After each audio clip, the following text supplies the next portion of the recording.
திராவிட முன்னேற்ற கழகம் ஆட்சி பொறுப்பேற்ற சட்ட ஒழுங்கு அடியோடு சீர்குலைந்து விட்டது. எங்கே பார்த்தாலும் கிராமத்திலிருந்து நகர வரை பல்வேறு வடிவங்களில் போதைப் பொருள் விற்பனை நடக்குது. இதனால் மாணவர்கள், இளைஞர்கள், பொதுமக்கள் போதைக்கு அடிமையாகி பல்வேறு வன்முறை நிகழ்வுகள் தமிழகத்திலே நடந்து கொண்டிருக்கின்றன. இன்றைய தினம் தமிழகத்திலே சட்ட ஒழுங்கு சிரிப்பதற்கு காரணம் அதை நிர்வகிக்கக்கூடிய சட்ட ஒழுங்கு டிஜிபி இதுவரைக்கும் நியமிக்கப்படவில்லை. ஒரு பொறுப்பு டிஜிபியை முதலமைச்சர் நியமித்தார்.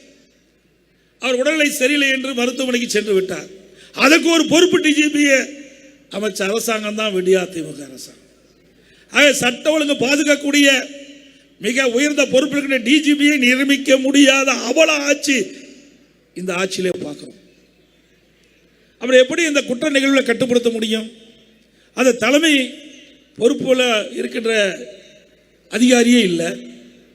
அது கூட ஒரு நிரந்தர டிஜிபியை நியமிக்க முடியவில்லை என்று சொன்னால் இந்த ஆட்சி எப்படி மக்களுக்கு நன்மை கிடைக்கும், எப்படி இந்த நாட்டு மக்களை பாதுகாக்க முடியும் என்பதை எண்ணி பார்க்க வேண்டும்.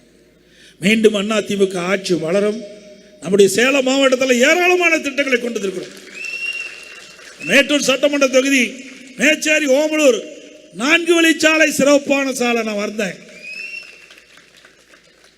பவானி, மேட்டூர், தோப்பூர் வரைக்கும் 4 வழிச்சாலைக்கு திட்டமிட்டு செயல்படுத்தணும்.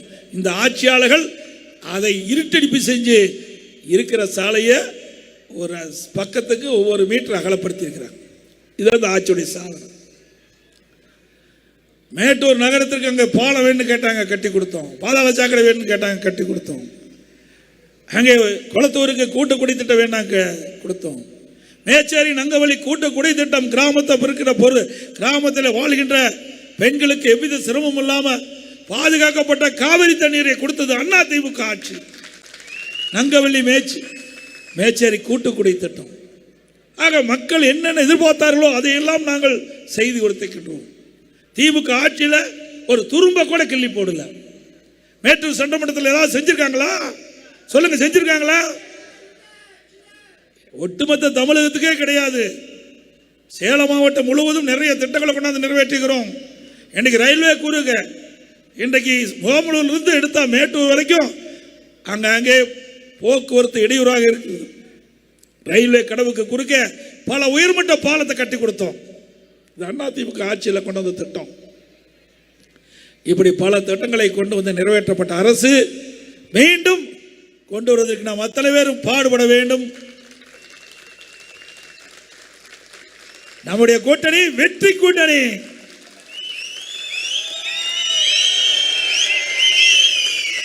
நம்ம கூட்டணியை பற்றி ஸ்டாலின் விமர்சனம் செய்து கொண்டிருந்தார். இன்றைக்கு நம்முடைய அதிமுக தலைமையில் பலமுறுதிய கூட்டணி அமைக்கப்பட்டு விட்டது. திமுக கூட்டணி அங்கே வைக்கின்ற காங்கிரஸ் கை நெழுவி போகுது. திமுக கிட்ட தினந்தோறும் பத்திரிகை செய்தி அதுதான் வந்துகிட்டு இருக்குது. ஆகவே திரு ஸ்டாலின் அவர்களே, உங்க கூட்டணியில் காங்கிரஸ் நிலைக்குமா நிலைக்காதா என்ற கேள்விக்குறி வந்துவிட்டது. அதிமுக பொறுத்த வரைக்கும் பலம் வாய்ந்த கூட்டணி. தேர்தல் நேரத்தில் நாம் சந்திப்போம், திமுகவை வீழ்த்துவோம், மீண்டும் அம்மாவுடைய அரசை அமைப்போம் என்று இந்த நேரத்தில் தெரிவித்து, செய்திகளை உடனுக்குடன் தெரிந்து கொள்ள கீழ்கண்ட கேபிள் மற்றும் டிடிஎச் நெட்வொர்க்குகளில் எம்நாடு செய்தி தொலைக்காட்சியை காணுங்கள். பாதகம் செய்பவரை கண்டால் நாம் பயம் கொள்ளலாகாது பாப்பா. மோதி மிதித்து விடு பாப்பா, அவர் முகத்தில் உமிழ்ந்து விடு பாப்பா. அண்மை செய்திகளை உடனுக்குடன் தெரிந்து கொள்ள இணைந்திருங்கள் எம்நாடு தொலைக்காட்சியுடன்.